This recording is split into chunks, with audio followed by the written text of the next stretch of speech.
Somos Bupec, crece con nosotros.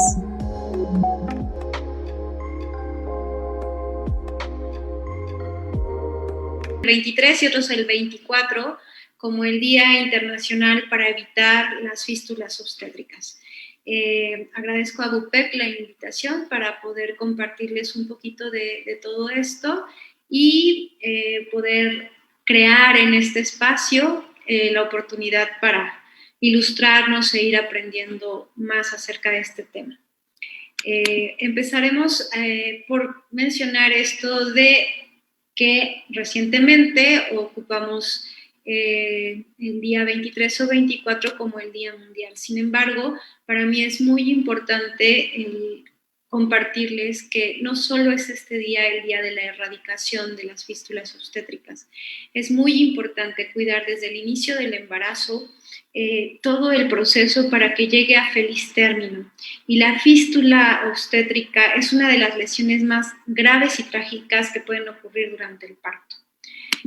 Es por ello que la OMS nos invita a hacer conciencia y nos habla de que cada año hay entre 50,000 y 100,000 mujeres de todo el mundo que pueden padecer una fístula obstétrica, que es una formación de un orificio que se genera en el canal de parto, es decir, a través del nacimiento de un bebé por el canal de parto vaginal, puede ocasionarse cuando este es muy prolongado una comunicación ya sea a vejiga, que se encuentra por arriba de lo que es la vagina, o hacia el recto. Entonces, la formación de una fístula obstétrica se relaciona directamente con una de las principales causas de la mortalidad materna en el parto obstruido. ¿A qué llamamos parto obstruido? Pues aquel que no se genera de una manera espontánea y de una manera progresiva en el trabajo de parto, que es eficiente y eficaz.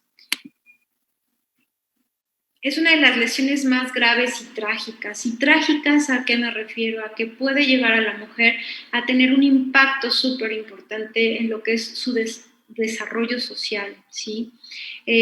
Como les decía, se trata de un orificio entre el canal de parto y la vejiga causado por la prolongación u obstrucción de un parto sin recibir tratamiento médico oportuno de calidad. A consecuencia de esta lesión, la mujer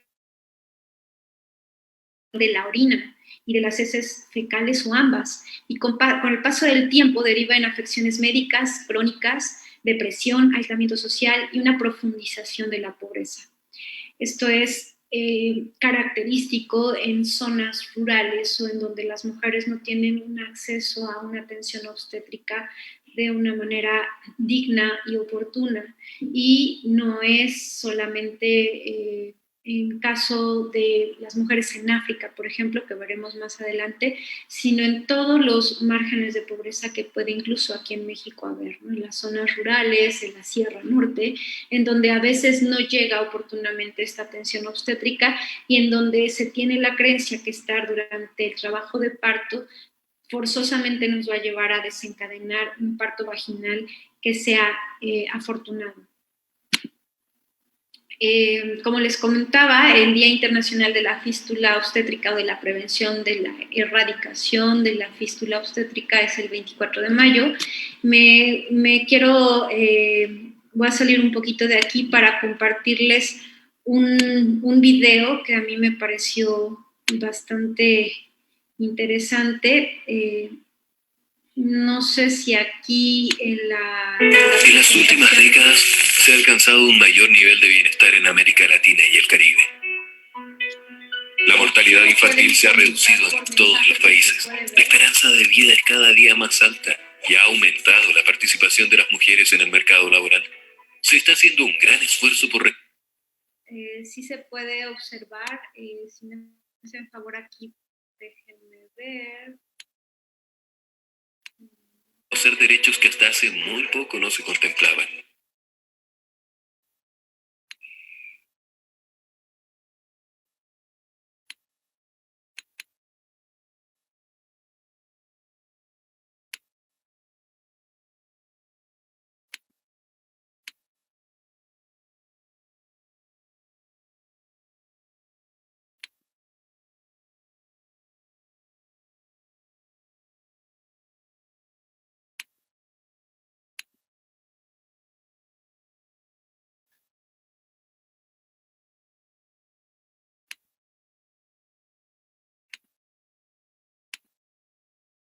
Ok, espero que aquí se Los de los pueda pueblos indígenas, los de las personas. observar, si se puede ver, ¿verdad? En las últimas décadas se ha alcanzado un mayor nivel de bienestar en América Latina y el Caribe. Ok. La mortalidad infantil se ha reducido en todos los países. La esperanza de vida es cada día más alta y ha aumentado la participación de las mujeres en el mercado laboral. Se está haciendo un gran esfuerzo por reconocer derechos que hasta hace muy poco no se contemplaban, como los de los pueblos indígenas, los de las personas con discapacidad y los de los migrantes. Aún así, todavía hay mucho en qué trabajar. En la región existe una gran desigualdad socioeconómica que tiene un fuerte impacto en su población. Los niños y niñas son los que tienen sus necesidades básicas menos cubiertas. Los desastres naturales perjudican más a las personas en situación de pobreza. Siguen muriendo demasiadas mujeres en la gestación y el parto, y el embarazo adolescente se mantiene en niveles inaceptablemente altos. América Latina y el Caribe es la región del mundo con más muertes de jóvenes por causas violentas. Un gran desafío es el envejecimiento de la población que se está acelerando en la región. Por eso, hay que invertir hoy en los niños, en los jóvenes, en los adultos, en las personas mayores. Por eso hay que poner el acento en la salud sexual y reproductiva, en el acceso universal a la educación y en empleos dignos. Para que esta sea una región con igualdad para todos, invirtamos hoy en la agenda de las personas. Ok, es importante para mí esta parte.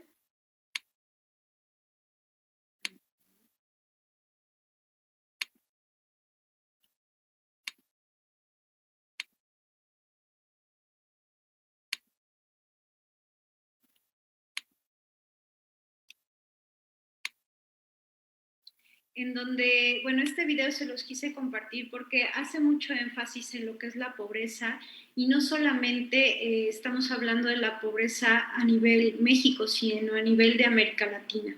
Y bueno, toda esta situación, enfocándonos a lo que es la prevención, es importante tomarla en cuenta, desde los métodos anticonceptivos suficientes y de compartir esta información con nuestra juventud, como también el hecho de dar esta oportunidad de apertura a nuevos conocimientos como estos medios para que nuestros adolescentes puedan evitar llegar a un embarazo a corta edad, que dentro de las fístulas obstétricas es una de las mayores causas de que esto ocurra, ya que en muchas ocasiones en las zonas de menos recursos económicos, las mujeres al no tener esta capacidad económica, pues llegan a embarazarse muy jóvenes por situaciones familiares o de creencias familiares y esto ocasiona que lleguen a un trabajo de parto en donde por la capacidad pélvica y por la edad que tienen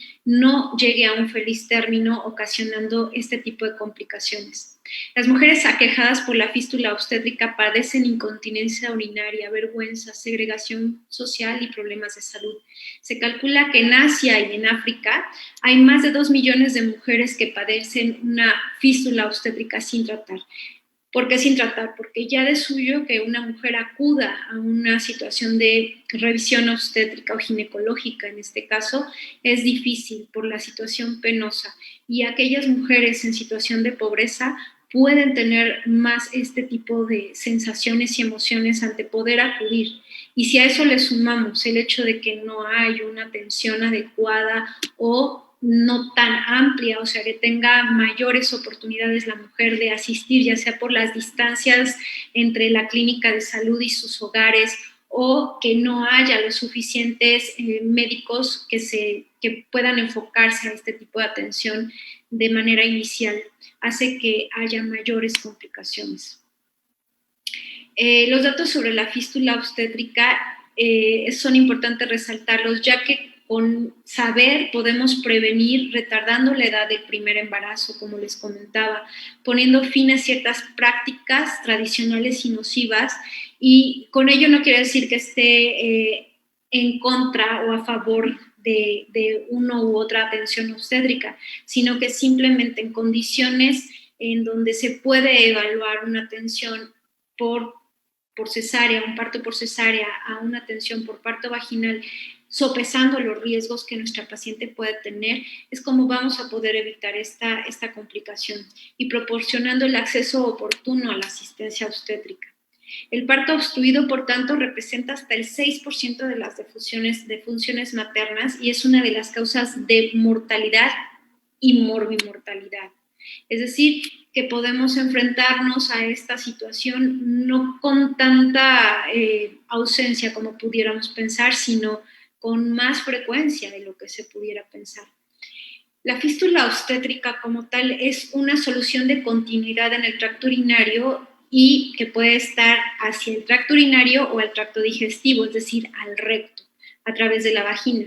La mejora de las condiciones del parto y la cirugía reconstructiva son los pilares fundamentales en contra, más bien a favor de la lucha para poder resolver las fístulas obstétricas.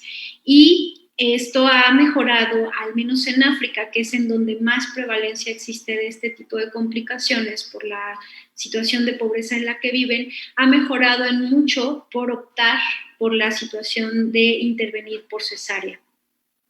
Y el hecho de que en dado momento haya más prevalencia por partos vaginales está relacionado con la aparición de una población de mujeres que sufren complicaciones iatrogénicas, es decir, propinadas en el momento del nacimiento del bebé por el parto vaginal, por el médico en este momento, que se enfrenta a situaciones en donde no necesariamente porque él haga las cosas mal se propina esta fístula, sino por las condiciones en las que se encuentra dando y recibiendo la paciente la atención. Las fístulas ureterovaginales y fístulas vesicouterinas son las que más se presentan y su diagnóstico es específico y fácil si se piensa en ello y el tratamiento quirúrgico. Aquí podemos observar qué es una fístula y como ya les explicaba, es una comunicación que puede haber hacia vejiga, aquí en la parte superior, o hacia el recto o sigmoides, en la parte de aquí. Aquí tenemos, esta es la parte frontal, aquí está el hueso púbico, aquí está la vejiga, acá está el cuerpo uterino y esta es la vagina. Entonces, al pasar el bebé por el canal de parto, puede ocasionarse ya sea con los mismos dedos o más adelante veremos que también con el uso de forceps, que actualmente ya no se utilizan los forceps altos a este nivel, sino los forceps bajos. Cuando se utilizaban los forceps altos, esto era más factible porque había presión hacia el lado de la vejiga o hacia el lado del recto. Entonces, la fístula va a ser la comunicación que se cree a partir de una iatrogenia en donde tenemos afectado hacia la vejiga o hacia el recto. ¿Okay?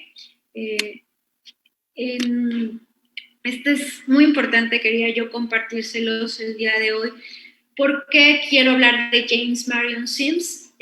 James Marion Sims nació en 1800, más o menos 30, y él se dedicó al estudio de muchas enfermedades, pero entre ellas realiza estudios en donde es el primero que ya en nuestro siglo empieza a tratar las situaciones de fístulas vaginales en problemas del parto en mujeres africanas. Él empieza a darse cuenta que existen mujeres que tienen esta situación en donde refieren salida de orina por la vagina o salida de heces fecales por vagina. Y es el primero en ponerse a estudiar al respecto y empieza por utilizar un mecanismo que ahora conocemos como las valvas de Sims o el espejo vaginal, que es el primero en usarlo en estas pacientes en la posición de Sims, que es una posición lateralizada en donde por primera vez incluso él dice en esa época que es el primer ser humano en poder observar a otro ser humano en este orificio vaginal y es el primero en diagnosticar estas fístulas y en tratarlas. y comienza sus trabajos fundamentalmente en el área de ginecología, creando un pequeño hospital en su casa para tratar a este tipo de pacientes. Él inventa su espéculo en forma de pico o de pato, que es el que conocemos, o una como cucharilla, ahorita se los voy a enseñar para visualizar mejor las fístulas, y se convierte en el primer cirujano de tipo ginecológico de nuestro siglo. Utiliza el hilo de plata para poder reparar estas fístulas y así obtiene mejor aproximación. Él escribe sobre las suturas de plata en la cirugía en 1858 y estas son las valvas de Sims. Actualmente se fueron modificando, sin embargo, son como precursores de ello lo que es el espejo vaginal de metal que conocemos. Obviamente, esta no es el primer indicio de espejos vaginales que se utilizan para esta revisión. También en la época romana existían ya este tipo de instrumentos, pero bueno, hago referencia porque el espéculo de Sims y la cirugía de fístulas en el siglo XXI fueron las primeras que se utilizaron por este médico. Importante mencionar que la fístula se asienta por debajo de la orina con un poco de interacción con la situación de la menstruación. Es decir, cuando existe una fístula, lo que se va presentando es tanto la salida a través de la vagina de orina con la menstruación o de las heces fecales por la vagina, también por este medio. En la experiencia de Tanzer, no puede confirmar lo del mecanismo vulvar y niega las apreciaciones de Youssef. Estos dos fueron los primeros en hacer este estudio, Tanzer y Youssef. Por lo general, en la bibliografía consultada, casi todos los casos presentaban menouria y continencia urinaria. La menouria era la mezcla del sangrado en la menstruación con la orina y el hecho de que no hubiera una micción como tal, dado que había una fuga de esta orina a través de la vagina. En relación a las fístulas vesicouterinas, Youssef describe en 1957 la menouria, que ya les explicaba, que se hallaba en las fístulas vesicouterinas y se encontraba conformada por amenorrea aparente, hematuria periódica o menouria y continencia de la orina. La amenorrea aparente era porque obviamente al estar la orina fugándose había más bien una mezcla entre este líquido acuoso, que es la orina, que se fugaba a través de la vagina, o la hematuria periódica durante el periodo menstrual, en donde había salida además de la sangre a través del meato urinario, y la menouria y continencia de la orina, porque aparentemente no había la salida de orina por el meato urinario. Entonces, todas estas situaciones se estuvieron de inicio estudiando por Youssef y Tanner en 1957. Bedoya Evia sostiene que estas fístulas vesicouterinas pueden dar una sintomatología y variantes sintomatológicas y se describe sobre todo en ellas lo que es la pérdida de la orina como una incontinencia urinaria. Youssef sostuvo que si la fístula vesicouterina se asienta por encima del orificio cervical interno, la continencia urinaria es perfecta y las menstruaciones pasan en su totalidad a la vejiga, lo que ocasiona que haya una hematuria, es decir, la orina mezclada con la sangre menstrual, ya que el esfínter ísmico sería competente, es decir, se cierra lo que es el istmo y deja a través de la fístula que hay entre el útero y la vejiga la salida de esta menstruación a través del meato urinario. Por tanto, toda esta situación conlleva a una vivencia de esta paciente o de esta mujer de incomodidad, de alteraciones en su propia percepción en cuanto a su menstruación y por tanto ya referido malestar de mal olor, ya que obviamente hay salida de orina a través de la vejiga, que no va a poderse contener, es decir, va a estar constantemente saliendo la orina en una micción continua que no puede ser, valga la redundancia, contenida, ¿no? Y lo más difícil aún cuando en lugar de la salida de la orina a través de la vagina, tenemos la salida de heces fecales, llevando con ello a la paciente a una situación de pena y de falta de contacto con la sociedad, ¿no? Aislándose. La causa más frecuente es obstétrica, mientras que los países desarrollados son mayoritariamente fístulas postquirúrgicas, es decir, en las cesáreas o en las histerectomías. Ginecología, lo veremos un poco más adelante. Su prevención se basa en optimizar el manejo del trabajo de parto en las mujeres embarazadas, con un acceso más fácil a los cuidados, en particular en países en vías de desarrollo. Por lo tanto, resumiendo lo antes dicho, quisiera hacer comentario a este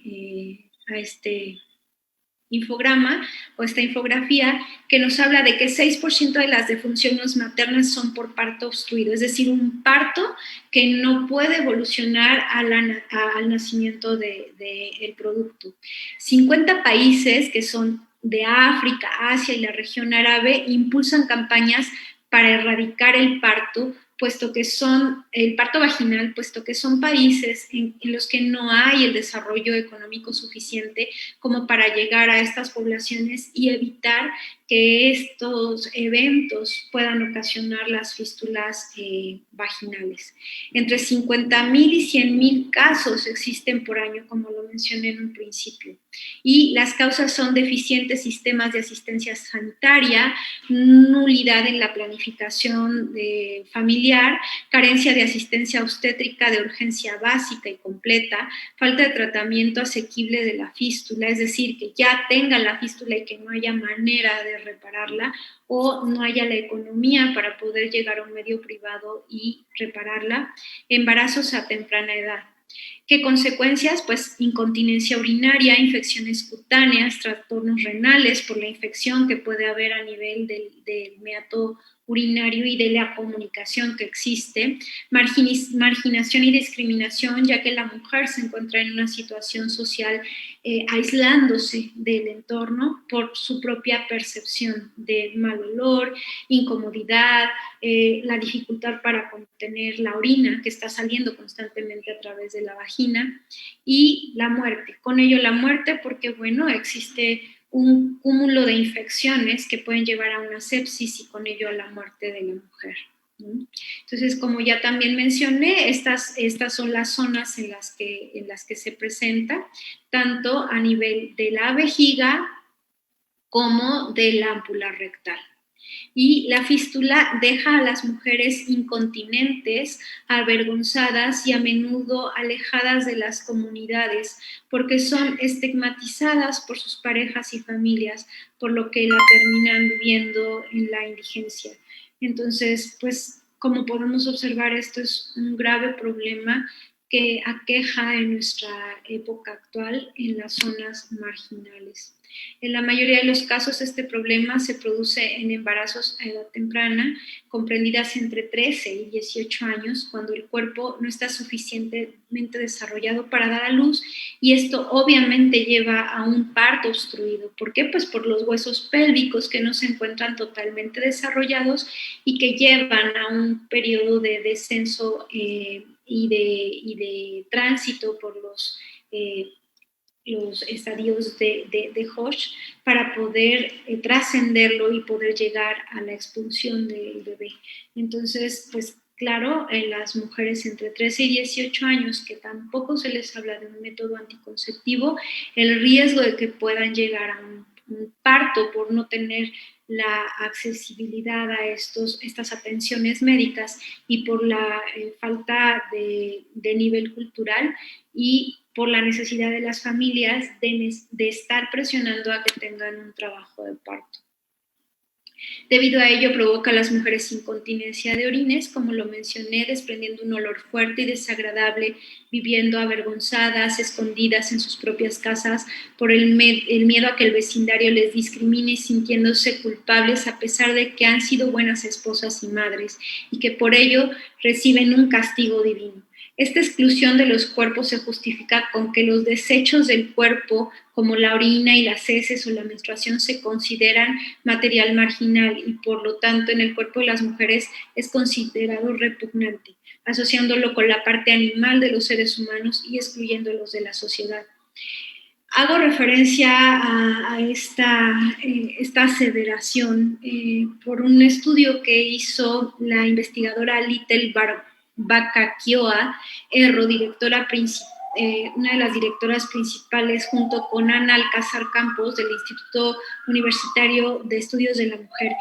Ella se dedicó a hacer un estudio haciendo una entrevista a 16 mujeres en África que sufrieron este tipo de situación. Entonces, este estudio retrospectivo en donde ella compila estas entrevistas a estas mujeres logra llevarnos humanamente a saber que estas mujeres están sufriendo una discriminación y una marginación importante. Y yo no quisiera pasar desapercibido el hecho de que no solo son las mujeres en África, sino en América Latina, como al principio lo referí, y en zonas en donde hay alto grado de pobreza y donde el servicio médico, como lo son algunas zonas en México, en la Sierra Norte, por ejemplo, en donde estas mujeres, también nuestras indígenas, sufren este tipo de discriminación. Entonces, es muy, muy importante no solo hacer referencia a que solo existe en África, sino es un tema de riesgo en todo el mundo y en nuestra América Latina y en nuestro país, México. Una de las principales causas es la indefensión por falta de garantías de las mujeres en el ejercicio de sus derechos sexuales y reproductivos, principalmente en el derecho a decidir sobre la maternidad. Aunque el quinto objetivo del desarrollo del Milenio 2015 consiste en garantizar y mejorar la salud materna. Sin embargo, en Etiopía, una de las mayores tasas de mortalidad materna, se estima que cada 500,000 mujeres y chicas padecen algún tipo de problemas por partos complicados y prolongados. Esta fuente es de 2007. Sin embargo, en los estudios actuales, el último que revisé de 2021, sigue prevaleciendo este problema y sigue haciéndose esta lucha contra erradicar los riesgos que nos presenta la atención de un parto vaginal de esta fístula obstétrica. La mayoría de las muertes materno-infantiles se producen en las primeras 24 horas del parto. No obstante, hay casos que por razón de un parto prolongado, que se considera un parto prolongado entre 3 a 5 días, él o la bebé muere provocando en la madre una lesión entre la vejiga y la vagina o el recto. Y a esto se denomina fístula. Esta es una definición del Health Bureau en 2013. Por lo tanto, es súper importante tener presente que no solamente estamos arriesgándonos a la pérdida del producto como tal, sino de que a pesar de la pérdida de su hijo, en este caso de estas mujeres, pueden tener la pérdida de esta integridad en su canal vaginal. La prevención de la fístula requiere garantizar a las mujeres embarazadas el derecho al acceso a personal sanitario cualificado y a la atención en centros de salud u hospitales, puesto que un adecuado acceso a personal sanitario debidamente formado es la estrategia incuestionable para prevenir muchas de las muertes y también problemas obstétricos en las mujeres. Por personal sanitario cualificado, entiendo a las médicos y parteras y enfermeros y enfermeras con preparación adecuada con el fin de diagnosticar y solucionar cualquier tipo de complicación que se presente en un parto. Y hago referencia específicamente a este personal de salud, ya que son el filtro inmediato para poder referir a nuestras pacientes al especialista, ya sea para una atención oportuna del trabajo de parto y definir si este trabajo de parto puede ser concretado por una atención vaginal o por una atención por cesárea. Y con ello, hacer un filtro debidamente analizado durante un tratamiento de vigilancia prenatal para poder llegar al momento oportuno en donde se pueda evitar a través de estos filtros el que una mujer llegue a un trabajo de parto vaginal y querer insistir en que concluya por parto vaginal cuando tiene las condiciones de ser una mujer joven de entre 13 y 18 años con características físicas que no sean adecuadas para poder transitar un trabajo de parto no obstructivo y poder con ello evitar cualquier complicación que nos lleve a perder la vida tanto del producto como la integridad en la función de la mujer. Para entender mejor esta problemática hay que ir más allá del discurso médico. Hasta ahorita he estado oyendo en un discurso médico, pero también he ido mezclando esta situación de poder ver el impacto trascendental que tiene esta vivencia de la mujer en su desarrollo de la sociedad. No importa el nivel cultural, importa también el hecho de estar desarrollándose como persona en una sociedad. Y es importante considerar que este tema es importante no solo por la causa física que tiene la mujer, lo que ocasiona en la función de la mujer a nivel vaginal, sino el impacto que además tiene de perder la función. Entonces es muy importante tener en cuenta factores culturales, tradicionales y religiosos, porque ese es el impacto que va a tener en esta mujer. Quisiera reiterar lo que es la definición, que la fístula es un problema ginecológico debido a un parto obstruido de larga duración entre 2 y 3 días y está considerada como uno de los problemas más devastadores y debilitadores para la mujer. Las fístulas vaginales son una complicación infrecuente en una histerectomía o en una cesárea. Al principio lo mencionaba. Sin embargo, no quiere decir que no se puedan presentar. Es muy probable que se puedan presentar y también su tratamiento está descrito en varios tratados de ginecología y urología. En una cesárea, porque incluso cuidando la técnica puede haber por una falta de habilidad o de una situación de prontitud en la emergencia obstétrica, en donde puede haber una lesión de la vejiga. Asimismo, en las histerectomías, hablando en el ámbito ginecológico, por la cercanía que hay al quitar en la técnica quirúrgica el cuerpo uterino y llegar a lo que es la cúpula vaginal, en donde se encuentra adosada la vejiga. Cuando no se hace un buen manejo de esta técnica, puede haber este riesgo. Asimismo, puede haber fístulas que se hacen hacia los ureteros. En los países en vías de desarrollo, las fístulas vesicovaginales son secundarias a una lesión isquémica en una distosia fetopélvica, a causa de un largo periodo entre el inicio del trabajo de parto y la realización de una cesárea. Las fístulas pueden prevenirse. Por ejemplo, retrasar la edad en matrimonio acordados, y esto está cifrado en las tradiciones africanas en donde se negocia el matrimonio con las niñas desde muy temprana edad, y obviamente lo que se está buscando es que estas tradiciones se vayan pues trascendiendo a evitar que haya esta situación de riesgo en las niñas que se embarazan. Sin embargo, estarán de acuerdo conmigo que no solamente estamos viéndolo en estas culturas, también en la misma ciudad, cuántas veces no estamos viendo a mujeres que por falta de información en los métodos anticonceptivos en una etapa de adolescencia o de niñez incluso terminan embarazadas.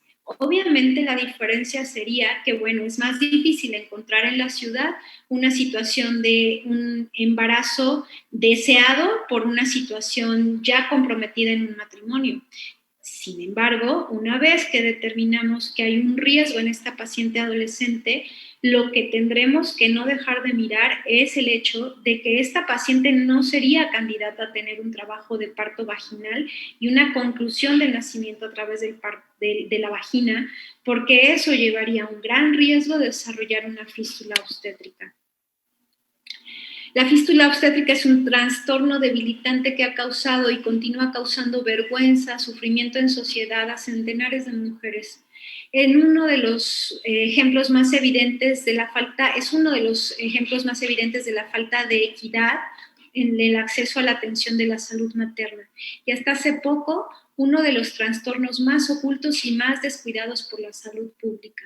Entre sus causas se encuentra la pobreza, como lo dije, embarazos a edad temprana, malnutrición, recursos de salud insuficientes, determinadas prácticas tradicionales nocivas, como son los acuerdos de matrimonios muy jóvenes, o que necesariamente deba ser un parto vaginal aunque sean adolescentes, recursos de salud insuficientes, escasez de personal cualificado, limitado acceso a cesáreas en casos de emergencia, por ejemplo, en la sierra, en donde no se puede llegar a un quirófano de manera inmediata, relaciones de desigualdad entre mujeres y hombres. Y bueno, todo esto concluye en este estudio la profesora Christine Quinan del Departamento del Instituto Universitario de Estudios de la Mujer en Granada. Esto ella lo estudió en el año del 2014. Sin embargo, actualmente se siguen considerando estos datos como actuales. Tesfaye nos dice, es una de las entrevistadas por esta profesora, Lier Bacaicoa Erro, a cargo de la profesora Ana Alcázar Campos, que es la que les platicaba, que hizo una investigación en 16 mujeres, y ella nos comparte a través de este estudio a Tesfaye. Tesfaye es una mujer de 15 años que tuvo una fístula, y dice, mi primer embarazo fue a los 15 años y es cuando se me produjo la fístula. El parto fue en casa con una partera tradicional. Tuve un parto complicado. El bebé murió deshidratado a causa del parto prolongado y me provocó la fístula. Estuve 4 días de parto.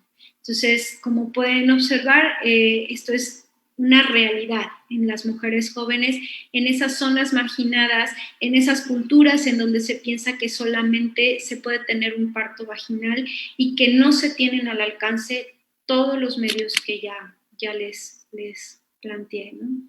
Y les quiero presentar este video de esta mujer para que lo escuchen de viva voz.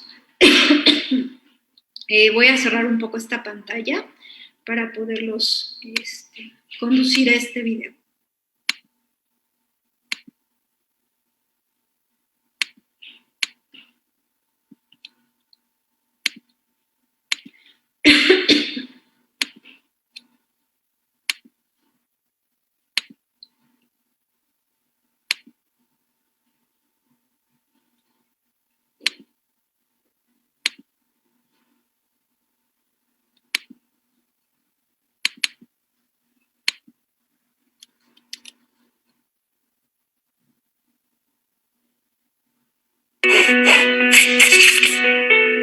En las últimas décadas se ha alcanzado un mayor nivel de bienestar en América.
En las últimas décadas se ha alcanzado un mayor nivel de bienestar en América Latina y el Caribe. La mortalidad infantil se ha reducido en todos los países. La esperanza de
Estoy teniendo un poco de problema con el video. Denme 2 minutos más, por favor.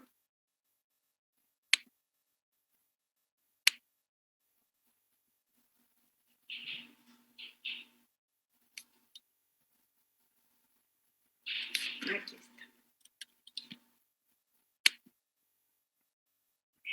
Desde la televisión de Naciones Unidas, esto es la ONU en acción.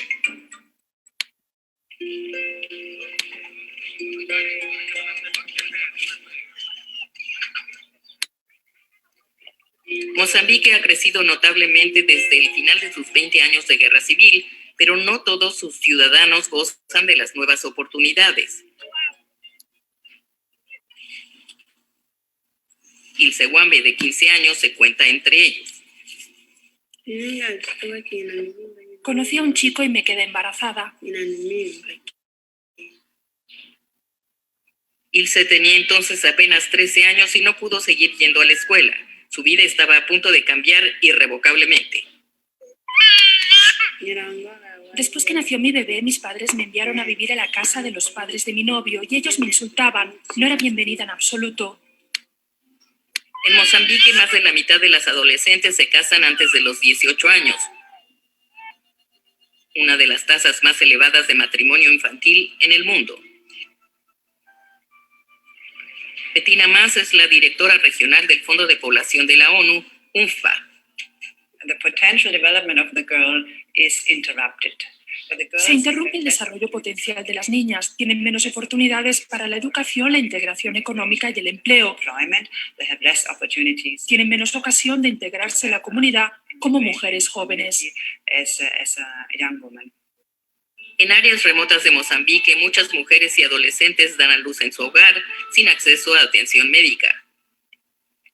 Cuando hay complicaciones, corren el riesgo de sufrir un daño devastador llamado fístula obstétrica, que ocurre durante un parto prolongado. Quienes resultan afectadas padecen incontinencia crónica y en la mayoría de los casos tienen un mortinato.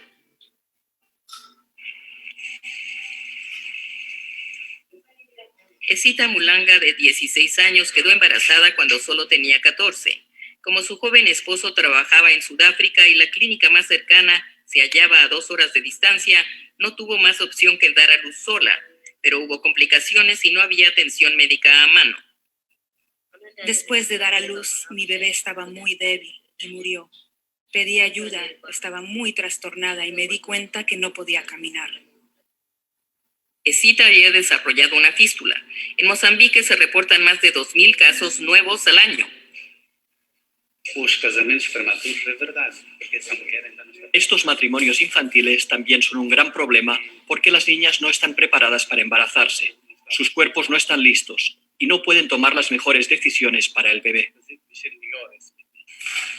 El doctor Michake Martín Tembe fue capacitado recientemente en la reparación de fístula como parte de la campaña coordinada del UNFPA para acabar con la fístula. En los primeros 3 meses de 2013, el doctor Tembe ya había tratado a casi 20 pacientes, muchas de ellas, como Esita, adolescentes. Pero numerosas mujeres afectadas por la fístula nunca reciben atención médica y pueden ser relegadas por sus comunidades y aún por sus propias familias. UNFPA apoyó al Ministerio de Salud para desarrollar una estrategia nacional de fístula que establece cómo prevenirla, pero también cómo reintegrar a las niñas en la sociedad una vez que son operadas.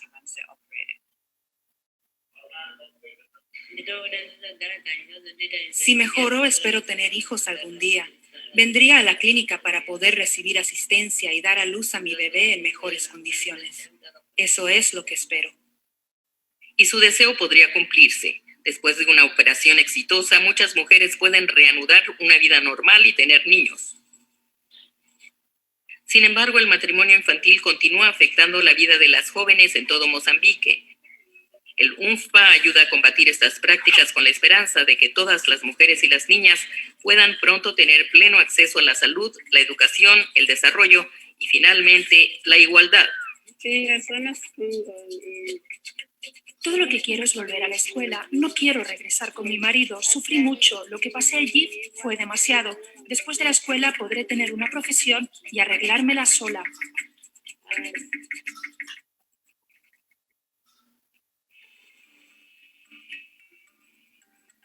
Este reportaje fue producido por Guy Hobart para las Naciones Unidas.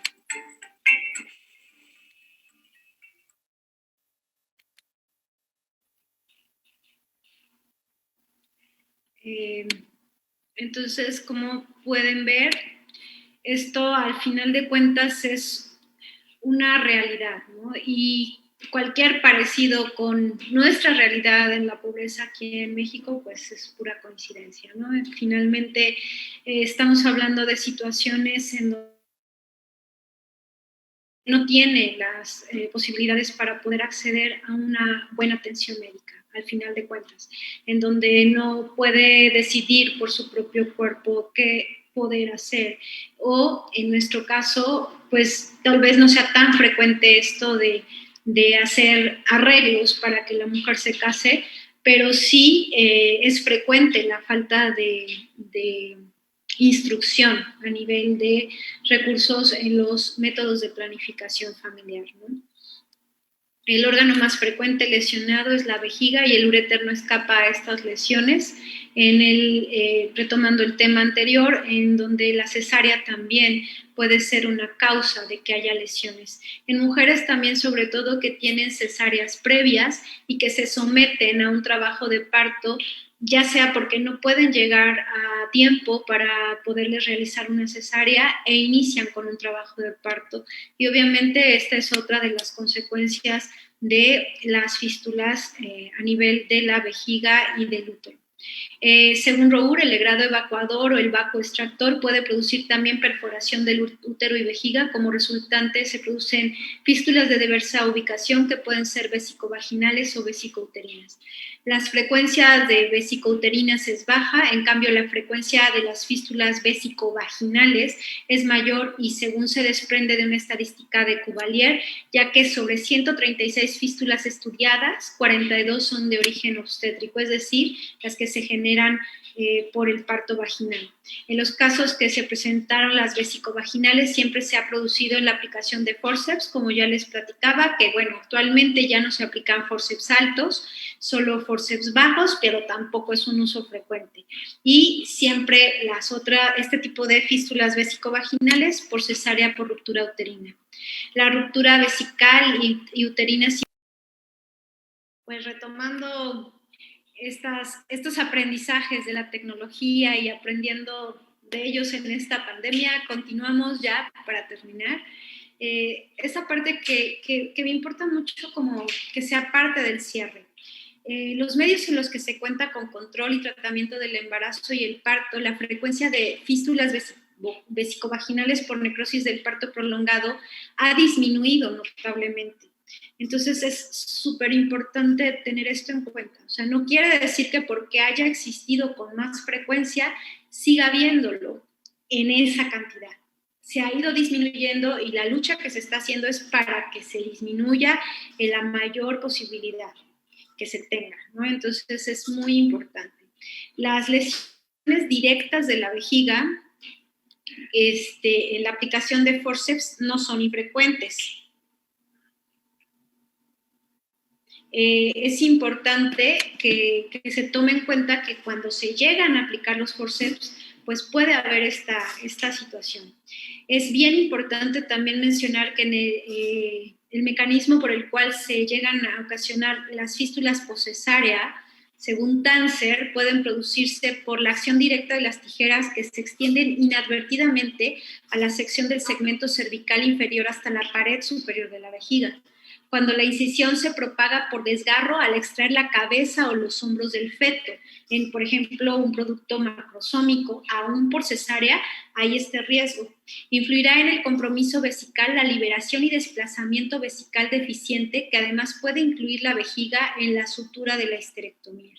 Las intervenciones previas sobre el útero o la vejiga, por ejemplo, en cesáreas anteriores, miomectomías en el istmo, hacen más dificultosa la liberación por la intensa fibrosis vesicouterina, lo cual aumenta la posibilidad de las fístulas. Con esto hago mención también de que no solamente es por un parto vaginal, sino toda falta de cuidado en la atención del parto, ya sea vaginal o por cesárea, puede llevar a esta situación de vivencia de este tipo de iatrogenia. Y como conclusión, lo más importante es que la posibilidad de lesiones vesicales de origen obstétrico, que son las que casi siempre obligan a la consulta urológica luego de una cesárea o de un parto distóxico, deben considerarse. O sea, siempre que haya la vivencia de una situación de distosia o de parto prolongado, debemos acudir a una revisión urológica siempre que se pueda y siempre que haya las posibilidades. Debemos de estar prevenidos si se trata de una enferma que había sido cesareada previamente, ya que el máximo de las complicaciones suele presentarse en estas circunstancias. Es decir, que si tengo una paciente que tuvo una cesárea previa, debo de enfocar mi habilidad médica en la experiencia para poder hacer un filtro y saber si esta paciente es candidata a un parto vaginal, obviamente después de una sola cesárea y de que hayan transcurrido al menos 3 años para poder realizarle un parto vaginal, o se trata de una paciente que ya tuvo 2 cesáreas previas en la que definitivamente y por norma de salud no puede llevarse a cabo un parto vaginal. No será así si está en una situación de lejanía o en una comunidad en donde no hay acceso y teniendo 2 cesáreas anteriores comienza un trabajo de parto. Es por eso la necesidad de que el personal calificado esté atendiendo esas situaciones, sobre todo nuestros médicos del servicio social o los médicos generales que se encuentran como primer contacto, instruirlos en esta posibilidad para que la paciente sea referida de inmediato en un hospital de mayor nivel. Es evidente que no todos los casos son atribuibles a la impericia del obstetra, ya que debe conocer las causas difícilmente explicables durante ciertas complicaciones del parto. Algo muy importante de resaltar es que como médicos lo que aprendemos es primero no hacer daño. Es decir, que estas complicaciones o llamadas también iatrogenias no necesariamente son por la impericia del médico. Hay circunstancias en donde se pueden generar estas complicaciones que ni siquiera están al alcance estando en los mejores hospitales para poder evitarlas. Entonces es muy importante que todo el entorno y el contexto sea de alguna manera considerado en estas circunstancias, ¿no? Y pues no me queda más que agradecer y quisiera yo cerrar esta plática compartiéndoles mi experiencia de hace 25 años en la Sierra Norte, cuando hice mi servicio social a la atención obstétrica de mis pacientes. Era una situación hace 25 años muy difícil para poder llevar a las pacientes a una atención especializada cuando comenzaban un trabajo de parto. Y lo más interesante que viví hace 25 años, con ello estoy haciendo hincapié porque hace 25 años no es lo mismo que hoy, pero ya desde ese tiempo había la capacitación adecuada para las parteras en el Instituto Nacional Indigenista, el INI, en Cuetzalan, en donde a las parteras se les capacitaba para poder hacer esta discriminación y este escrutinio, en donde podían identificar los riesgos de que una paciente continuara en trabajo de parto o fuera referida al hospital integral para realizarle una cesárea. Inclusive poder diagnosticar y evidenciar el momento de riesgo cuando una paciente estaba iniciando un riesgo de un trabajo de parto prolongado. Ellas sabían en qué momento tenían que acudir a nosotros como médicos para explicarnos, ya sea para que fuéramos a corroborar o para que fuéramos a atender o que acompañáramos a la paciente para ser referida a un hospital y poder hacerle cesárea en el hospital. Entonces, es de suma importancia resaltar esto porque estamos hablando de 25 años de distancia y en este tiempo de 25 años a la fecha aún sigue habiendo esta situación y no solo quiero quedarme ni quiero que se queden con la historia de esta chica de 16 años en África, ni con todo el contexto de que allá sí es algo frecuente, porque también puede ser frecuente en nuestro país y en las zonas marginadas y de cinturones de pobreza de nuestra ciudad. Entonces, esta es pues una invitación a crear conciencia a los médicos que me están escuchando para que en su servicio social tengan esta posibilidad de instruirse y de tener un contacto humano con las pacientes, pero sobre todo partir de una buena capacitación más allá de la obtenida en la universidad para seguir instruyéndonos y seguir teniendo esa capacidad de poder anticiparnos a las complicaciones y hacer la referencia y la contrarreferencia en el caso de que fuera una paciente que sí pueda tener un parto, para poder disminuir los riesgos de la fístula obstétrica. Y bueno, con ello me despido y quiero agradecer y de antemano lamento los inconvenientes de pronto con nuestras transmisiones, pero lo más importante es que estamos llegando al término de esta charla. Espero que lo que aquí les he compartido sea para ampliar los conceptos que tienen ya y para poder poner un poquito más esta mirada en el ser humano, no solo como un problema obstétrico, sino como una situación de forma de vida, tratando de ver a nuestros pacientes de forma más humana. Me despido de ustedes y agradezco mucho todo el tiempo que pudieron compartir aquí con nosotros y a nombre de BUPEC también. Muchísimas gracias y buenas tardes.